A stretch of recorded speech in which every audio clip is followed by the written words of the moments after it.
আমি আজকে তোমাদের চলতরিত অধ্যায়ের সার্কিটগুলো যদি এরকম ভূসংলগ্ন বা ভূমিতে সংযুক্ত থাকে, এই সার্কিটগুলো তোমরা কীভাবে সলভ করবা সেটা শেখানোর চেষ্টা করব। তো শুরু করে দেখো, তোমাদের জাস্ট তিনটা কথা মনে রাখতে হবে। এক নম্বর কথা হচ্ছে কি, সার্কিটটা যেখানে ভূসংলগ্ন হবে বা ভূমিতে সংযুক্ত হবে ওই বিন্দুর বিভব কত? জিরো। যে পয়েন্টে সার্কিটটা ভূমিতে সংযুক্ত, এটা কিন্তু ভূমিতে সংযুক্তের সাইন, এভাবে দেয়া মানে কি সার্কিটটা এই পয়েন্টে ভূমিতে কি আছে? কানেক্ট আছে। তাহলে মনে রাখবা এই বিন্দুর বিভব কত হবে? জিরো। আর আমরা আরেকটা জিনিস তোমাকে আমি আগেই বলছিলাম আগের লেকচারগুলোতে, যে দেখো এই সিডি এই পুরো অংশের মধ্যে অন্য কোনো কিছু আছে? রোধ, কুশ এরকম কিচ্ছু নাই কিন্তু। তাহলে এই পুরো অংশটাকে আমরা একটা বিন্দুই চিন্তা করব। অর্থাৎ এখানে এই সবগুলা বিন্দুর বিভব কিন্তু জিরো। সি বিন্দুর বিভব জিরো, ডি বিন্দুর বিভব জিরো। তুমি যদি বলো এই পয়েন্টে আরেকটা বিন্দু ধরলাম এম বিন্দু, এখানে আরেকটা বিন্দু পি, এই সবগুলা বিন্দুর বিভব কত হবে? জিরো। তাহলে প্রথম কথাটা গেল, সার্কিটটা যেখানে ভূমি সংযুক্ত থাকবে ওই বিন্দুর বিভব জিরো। ওই বিন্দু মানে ওই অংশের প্রতিটা বিন্দুর বিভব জিরো হবে, যদি না মাঝখানে রোধ, কোষ এরকম অন্য কোনো তড়িৎ যন্ত্র না থাকে। যেমন আমরা বলতেছি কি, সিডিএমপি সবগুলার বিভব একই, বা সবগুলোকে আমাকে একই বিন্দুই চিন্তা করতে পারে, তাহলে তার বিভব জিরো। বাট তুমি চিন্তা করো, এই ভূমি সংলগ্ন কিন্তু এই জায়গায় হয়েছে, এর মাঝখানে কিন্তু একটা রোধ আছে বা এই পাশে একটা কোষ আছে, তাই এ বিন্দু বা বি বিন্দুর বিভব কিন্তু কি হবে না? জিরো হবে না। তাহলে প্রথম কথা, যেইখানে সার্কিট ভূমিতে কানেক্ট থাকবে ওই বিন্দুর বিভব জিরো ধরে নিব। তোমরা এখন এই চিত্রটা লক্ষ্য করো তো, আগে কিন্তু ভূমি সংযুক্ত ছিল এখানে, এখন কিন্তু ভূমি সংযুক্ত করে দিছি কি উপরের প্রান্তে।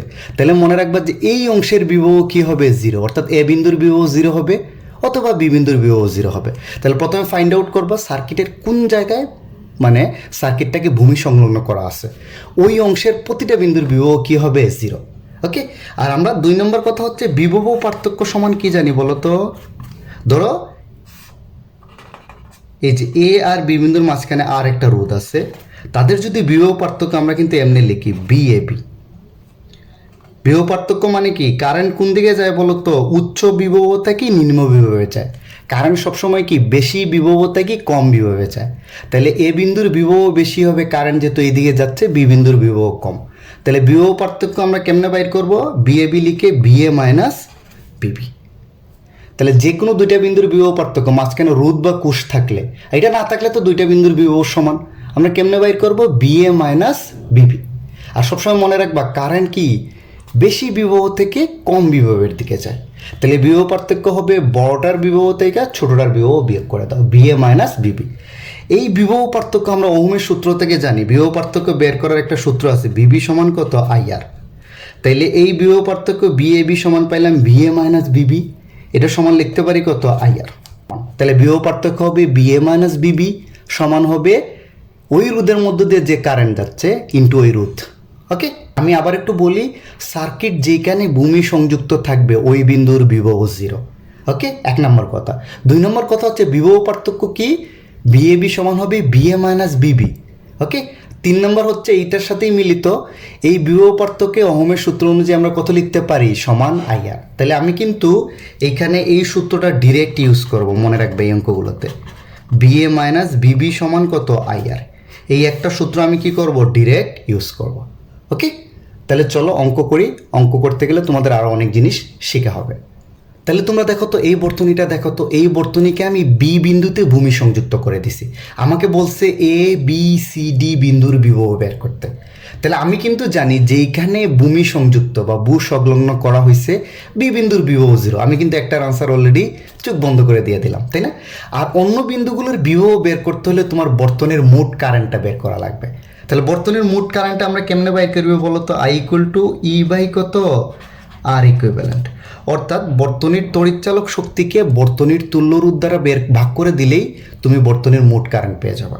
তাহলে দেখো তো বর্তনীর মোট তড়িৎচালক শক্তি কত দেয়া আছে? 3 ভোল্ট, ই এর মান 3। আর আর ইকুইভ্যালেন্ট দেখো তো এই বর্তনীতে, এটা যখন তুল্য রোধ বের করব এই ভূমি সংযুক্ত আছে কিনা নাই বা মোট কারেন্ট বের করবো, এটা চিন্তা করার তোমার দরকার নেই। জাস্ট চিন্তা করবো নর্মাল একটা সার্কিট। হ্যাঁ, তাইলে এইখানে দেখো তো R1 আর R2 পরপর যুক্ত না বা একই মানের কারেন্ট যাচ্ছে না, এই যে আই এদিকে গিয়ে এইদিকেই যাচ্ছে, এটা কিন্তু কোনো তার না, এটা জাস্ট দেখাচ্ছে ভূমি সংযুক্ত করা, এখানে এই দিক দিয়ে কারেন্ট যাবে না। এই যে দেখো এই গিয়া এই বরাবর আসছে, তাহলে দেখো তো R1 আর R2 পরস্পর কি আছে, সিরিজে না বা শ্রেণীতে না? তাহলে তাদের তুল্যরোধ কত হবে, দুইটা যোগ করে দাও তুমি, R1 প্লাস R2, তাহলে 3, 1 আর 2 যোগ করলে কত আসে 3, তাহলে অতএব I সমান কত পাইলাম আমরা 1 অ্যাম্পিয়ার। তাহলে এই বর্তনীর মোট কারেন্ট আমি কত পাচ্ছি 1 অ্যাম্পিয়ার। তাহলে এখন তুমি বিভব পার্থক্য বের করতে পারবা। প্রথম কন্ডিশন হইলে গিয়ে বর্তনীর মোট কারেন্ট বের করে ফেলবা, তারপর এখন তুমি প্রত্যেকটা বিন্দুর বিভব বের করতে পারবা। তো কোন জায়গা থেকে শুরু করবো মনে রাখবা, ওই পয়েন্ট থেকে, যেই পয়েন্টে কারেন্ট কিন্তু এই বরাবর এসে এই বরাবর যাচ্ছে, তাই না? এই পয়েন্টে যেখানে সার্কিটটা ভূমি সংযুক্ত থাকবে সেই পয়েন্ট থেকে শুরু করব। তাহলে এখানে বলো তো সার্কিটটা কি বি বিন্দুতে ভূমি সংযুক্ত না? তাহলে বি বিন্দুর বিভব কত হবে? আমি কিন্তু প্রথমেই বলে দিছিলাম যে এইখানে ভূমি সংযুক্ত হবে, ওই বিন্দুর বিভব হবে 0 ভোল্ট। শেষ। এখন আসো এখান থেকে শুরু করব যেই দিকে কারেন্ট যাবে। তাহলে এখন দেখো এই বি আর সি বিন্দুর বিভব পার্থক্য আমরা বের করতে পারবো। কত হবে? বিবিসি সমান সমান হবে প্রথমটা থেকে সেকেন্ডটা মাইনাস বিবি মাইনাস বিসি। ওহমের সূত্র অনুসারে এখানে আমি কি লিখতে পারি, আইআর, অর্থাৎ তার মধ্য দিয়ে যে কারেন্ট যাচ্ছে আর তার রোধ। এই বি আর সি এর মাঝখানে রোধ আছে কত, R2, আর কারেন্ট যাচ্ছে কত, আই। একই কারেন্টই যাচ্ছে, দেখো তো এটা না, আই মানের কারেন্টই যাচ্ছে, কারণ রাস্তা তো একটাই কারেন্ট যাওয়ার। তাইলে R2 এর ভিতর দিয়েও আই যাবে, R1 এর ভিতর দিয়েও আই, মানে 1 অ্যাম্পিয়ার যাবে। তাহলে দেখো তো এই বি আর সি বিন্দুর এই অংশটার বিভব পার্থক্য হবে বিবি মাইনাস বিসি সমান IR2, মানে এই অংশের বিভব পার্থক্য বের করতেছি। ওকে, বিবি মাইনাস বিসি, এইটার বিভব থেকে এটার বিভব বিয়োগ করে দাও, সমান হবে এটার মধ্য দিয়ে যে কারেন্ট যাচ্ছে ইন্টু তার রোধ। তাহলে দেখো তো এই বিবির মান তুমি কিন্তু একটু আগেই বাইর করছো, কত বলো তো, 0 ভোল্ট না? বি বিন্দুর বিভব মানে কিন্তু বিবি 0 ভোল্ট। 0 মাইনাস বিসি, আই এর মান 1 আর এর মান 2, অতএব বিসি এর মান আসবে -2 ভোল্ট। তাহলে এটার ইয়ে পাইলাম 0 ভোল্ট বিভব, এটার পাইলাম -2 ভোল্ট, তাই না? এখন তুমি দেখো তো এই সি বিন্দু আর ডি বিন্দুর মাঝখানে অন্য কিছু আছে? কোনো তড়িৎ যন্ত্র বা কিচ্ছু নাই। তাহলে সি বিন্দুর বিভব যদি -2 ভোল্ট হয়, ডি বিন্দুর বিভব কত হবে, -2 ভোল্ট। এটা হবে বিডি সমান। ওকে, একটু আশা করি পারবা। তাহলে এখন দেখো এই ডি বিন্দুর বিভব আমি বের করছি না -2 ভোল্ট, আর এ বিন্দুর বিভবটা বের করতে হবে। তাহলে দেখো তো এখানে কিন্তু রোধ নাই, অলরেডি বলেই দিছে এই এ আর ডি বিন্দুর বিভব পার্থক্য কত, 3 ভোল্ট। কোষ দেয়া মানে কি, ওই অংশের মধ্যে সে একটু বিভব পার্থক্য তৈরি করে দিবে। তাহলে এ আর ডি বিন্দুর বিভব পার্থক্য কত, 3 ভোল্ট। অর্থাৎ কোষ দেয়া থাকলে এরকম প্যাটার্ন চিন্তা করবা না, উল্টা চিন্তা করবা, ধনাত্মক প্রান্তের বিভবটা ঋণাত্মক প্রান্তের চেয়ে সবসময় বেশি। তাহলে আমরা কত লিখতে পারি, এই জায়গার বিভব পার্থক্য কিন্তু উল্টা, এডি, বিএডি সমান কত হবে, বিএ মাইনাস বিডি, মানে উল্টাভাবে বিভব ধরবো, ধনাত্মক প্রান্তে থেকে ঋণাত্মক প্রান্তে ধরবো, সমান সমান দেয়া আছে 3 ভোল্ট। তাহলে বিএ তো বেরই করবো, বিডি এর মান দেয়া আছে -2 ভোল্ট ইকুয়াল টু 3, বা বিএ সমান দেখবা 1 ভোল্ট আসবে, অর্থাৎ এইটার বিভব আমি পাচ্ছি 1 ভোল্ট। এখন আসো যখন এ থেকে বিতে যাচ্ছে, তাহলে এ বি অংশের বিভব পার্থক্য কত, আগের মতোই বিএ বি, এটা আগের মতোই বিসির মতোই, বিএ মাইনাস বিবি সমান তার মধ্য দিয়ে কারেন্ট যাচ্ছে আই আর তার রোধ হইল আই R1। তাহলে বি এর মান তুমি একটু আগেই বাইর করছো 1, মাইনাস বিবি এর মান বের করব, আই এর মান কত 1, এটার মান 1। তাহলে হিসাব করে দেখবে এই বিবি এর মান আসবে 0 ভোল্ট। তাহলে দেখছো যেখান থেকে শুরু করছিলাম রাউন্ড করে আসলে কিন্তু একই বিভবই পাবো, 0 ভোল্ট 0 ভোল্ট। তাহলে এইভাবে তোমরা ভূমি সংযুক্ত বর্তনী কী করবা, সলভ করবা। চলো আর 2টা অঙ্ক করাই, তাহলে তোমাদের জিনিসটা আরও ক্লিয়ার হয়ে যাবে। এখন তোমরা এই বর্তনীটা লক্ষ্য করো, এই বর্তনীর দেখো এই জায়গায় বর্তনীটাকে ভূসংযুক্ত করা আছে। তাহলে তোমরা নিজেই বুঝতে পারতেছো এই সি বিন্দুর বিভব 0 ভোল্ট, এই ডি বিন্দুর বিভব 0 ভোল্ট, তাই না? আর বাদ বাকিগুলোর বিভব বাইর করতে হলে আমার বর্তনীর মোট কারেন্ট লাগবে। তাহলে বর্তনীর মোট কারেন্ট সমান আমরা কি জানি বলো তো, আই সমান ই বাই কত, আর ইকুইভ্যালেন্ট। তড়িৎচালক শক্তিকে তুল্যরোধ দ্বারা ভাগ করে দেব। এটার তড়িৎচালক শক্তি 3, আর এই দুইটা সিরিজে আছে, তাই না? তাইলে তাদের তুল্যরোধ হবে এই দুইটার যোগফলের সমান, 2 + 1 বা 3/3 মানে 1 অ্যাম্পিয়ার।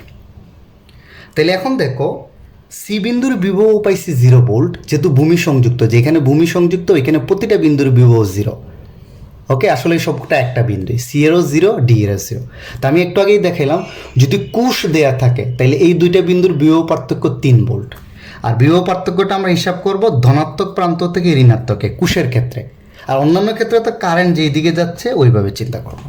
তাহলে এডি অংশের বিভব কত দেয়া আছে, বি এডি, এখানে উল্টাভাবে চিন্তা করবা, বি এডি সমান কত দেয়া আছে 3 ভোল্ট, মানে বি এ মাইনাস বিডি, প্রথমটার বিভব থেকে দ্বিতীয়টার বিভব 3 ভোল্ট।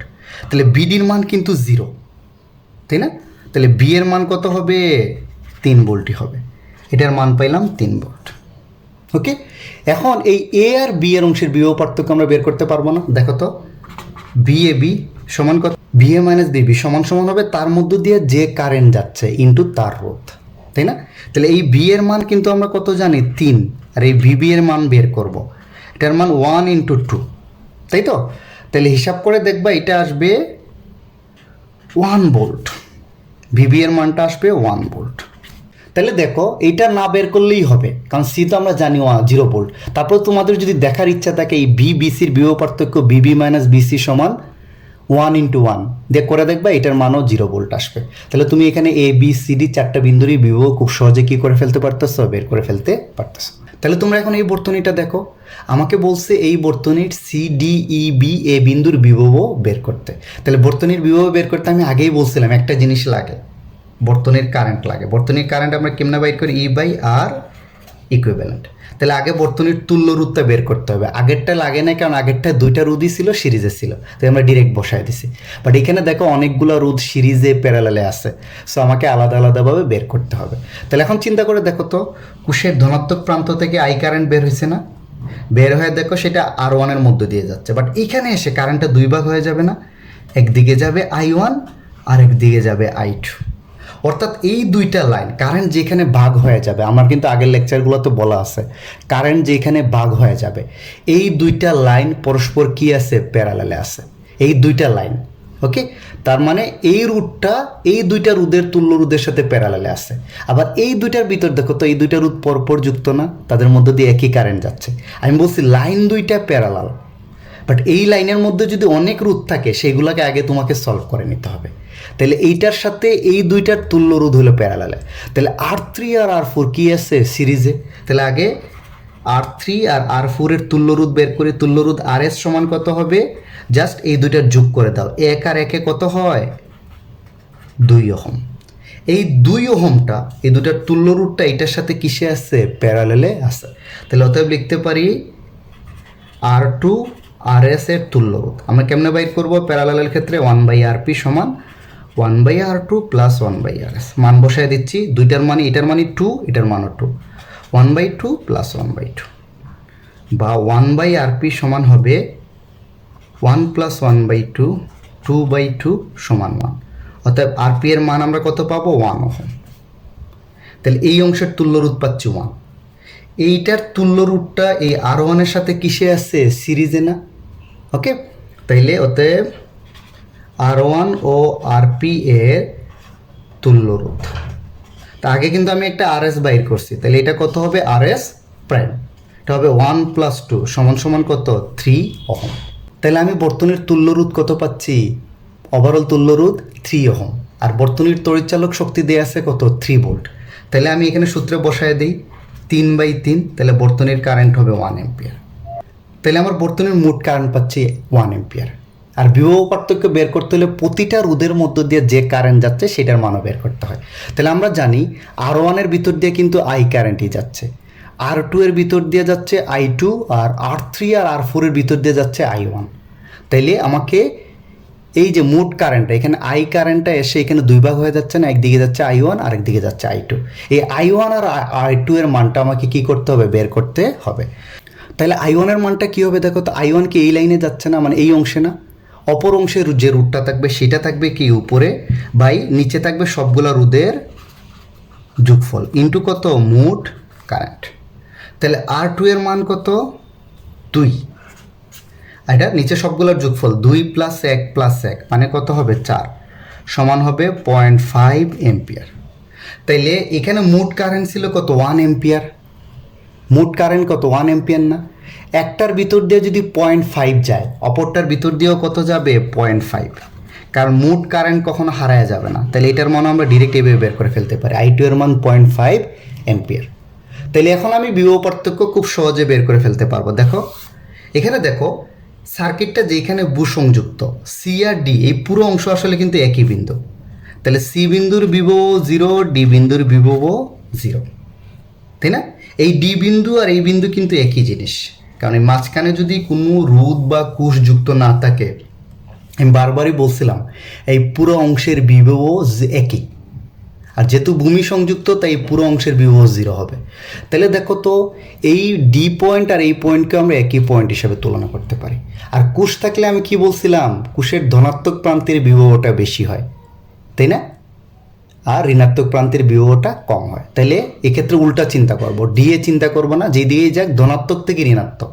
তাহলে বিএডি সমান কত হবে, বিএ মাইনাস বিডি সমান মাঝখানের বিভব পার্থক্য মানে কোষের তড়িৎচালক শক্তি 3 ভোল্ট। তাহলে বিএ এটার মান তো 0, তাহলে বি এর মানই হবে 3 ভোল্ট। তাহলে দেখো এটার মান আমি পেয়ে গেছি 3 ভোল্ট। এবি, বিএবি বাইর করি তো, বিএবি সমান কত হবে, বিএ মাইনাস বিবি। ওকে, তার মধ্য দিয়ে এই যে এই রোধের মধ্য দিয়ে যে কারেন্ট যাচ্ছে আর তার রোধ, এই রোধের মধ্য দিয়ে যাচ্ছে আই আর তার রোধ হচ্ছে R1। তাহলে বি এর মান আমরা জানি 3 মাইনাস বিবি, আই এর মান হলো 1 হলো 2। তাহলে অতএব বিবি এর মানটা আমরা কত পাবো, এটা ওই সাইডে গেলে কত হয়ে যাবে -1, মানে 1 ভোল্ট, এটার মান আসবে 1 ভোল্ট। তাহলে দেখো এখন আমরা সি বিন্দুর বিভব জানি 0, ডি বিন্দুর 0, এ বিন্দুরও 0, এ বিন্দুর হলো 3 ভোল্ট, পি বিন্দুর হলো 1 ভোল্ট। এখন একটা বিন্দুই আছে ই, এইটার আর বাইর করা লাগবে না, বাইর করলেও কইরা দেখবো এটার মান 0ই আসবে, তো এটা তো আমি অলরেডি জানি 0। তাহলে এখন দেখো তো এই বি বিন্দু আর এই বিন্দু কিন্তু আসলে একই পয়েন্ট, অর্থাৎ এই বিন্দুকে আর এই বিন্দুকে আমরা একই জিনিস ধরতে পারি। এটার মান যেহেতু 1 ভোল্ট বিভব, এই পয়েন্টের বিভব কত হবে 1 ভোল্ট। আর এই বি আর ই বিন্দুর বিভব পার্থক্য কত হবে বলো তো, বি বিই সমান হবে বিবি মাইনাস বিই সমান এই অংশের বাইর করতেছি না, তার রোধ আর তার মধ্যে দিয়ে কারেন্ট যাচ্ছে কিন্তু I1 R3। তাইলে বিবি এর মান আমরা জানি 1 মাইনাস বিই, I1 এর মান কিন্তু আমি বাইর করছিলাম কত 0.5 ইন্টু R3 এর মান কত 1। তাইলে বি এর মান আসবে দেখবা 0.5 ভোল্ট, এটার মান আসবে কত 0.5 ভোল্ট। তাহলে দেখো যে কোনো বর্তনী খুব সহজেই তোমরা কি করতে পারবা, সলভ করতে পারবা। কয়েকটা জিনিস আবারও বলে দিই, যেখানে সার্কিটটা সংযুক্ত হবে ওইখানে প্রতিটা বিন্দুর বিভব 0। কোষের ক্ষেত্রে উল্টা চিন্তা করবা, বিভব পার্থক্য দেয়াই থাকে কোষের ক্ষেত্রে 3 ভোল্ট, এটা হবে এ থেকে ডি এর বিভব পার্থক্য, অর্থাৎ ধনাত্মক প্রান্ত থেকে ঋণাত্মকে। আর প্রতিটা অংশের বিভব পার্থক্য তো ওহমের সূত্র অনুসারে বিএ মাইনাস বিবি সমান হবে আইআর, অর্থাৎ তার কারেন্ট তার রোধ। ওকে, তাইলে এখানে আমার দেখো তো কারেন্টটা লাগবে, তাই আমি কিন্তু আগে কারেন্টটা বের করছি। আর যদি ভাগ ভাগ কারেন্ট থাকে, এখানে কোনো বিন্দুর বিভব বাইর করতে হয়, তাহলে ভাগ ভাগ কারেন্টটাও তোমার কি করে নিতে হবে, বের করে নিতে হবে। ওকে, থ্যাংকস ফর ওয়াচিং।